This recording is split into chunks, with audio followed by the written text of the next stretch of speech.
ಒಂದು ದೊಡ್ಡ ಕಾಡಿನಲ್ಲಿ ಗಜರಾಜ ಎಂಬ ಒಳ್ಳೆಯ ಮನಸ್ಸಿನ ಆನೆ ವಾಸಿಸುತ್ತಿತ್ತು. ಅದು ಬಹಳ ದಯಾಳುವಾಗಿದ್ದು ಕಾಡಿನ ಎಲ್ಲ ಪ್ರಾಣಿಗಳ ಜೊತೆ ಸ್ನೇಹ ಮಾಡುತ್ತಿತ್ತು. ಒಂದು ದಿನ ಕಾಡಿನಲ್ಲಿ ಭೀಕರವಾದ ಬಿಸಿಲು ಬಿತ್ತು. ನದಿಗಳು ಒಣಗಲು ಶುರುವಾದವು. ಮರಗಳ ಎಲೆಗಳು ಒಣಗಿಬಿದ್ದವು. ಗಜರಾಜ ತನ್ನ ಸ್ನೇಹಿತರಿಗಾಗಿ ನೀರನ್ನು ಹುಡುಕಲು ನಿರ್ಧರಿಸಿತು.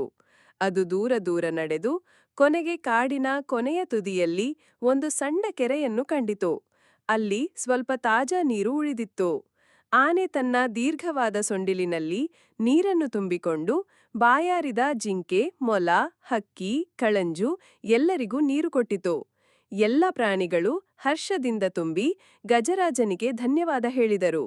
ಆ ದಿನದಿಂದ ಕಾಡಿನ ಎಲ್ಲ ಪ್ರಾಣಿಗಳಿಗೂ ಗಜರಾಜ ಕೇವಲ ಆನೆ ಮಾತ್ರವಲ್ಲ, ಕಾಡಿನ ರಕ್ಷಕ ಆಗಿ ಬದಲಾಯಿಸಿತು. ಪಾಠ: ದಯೆ ಮತ್ತು ಸಹಾಯ ಮಾಡುವ ಮನಸ್ಸು ಎಲ್ಲರ ಹೃದಯವನ್ನು ಗೆಲ್ಲುತ್ತದೆ.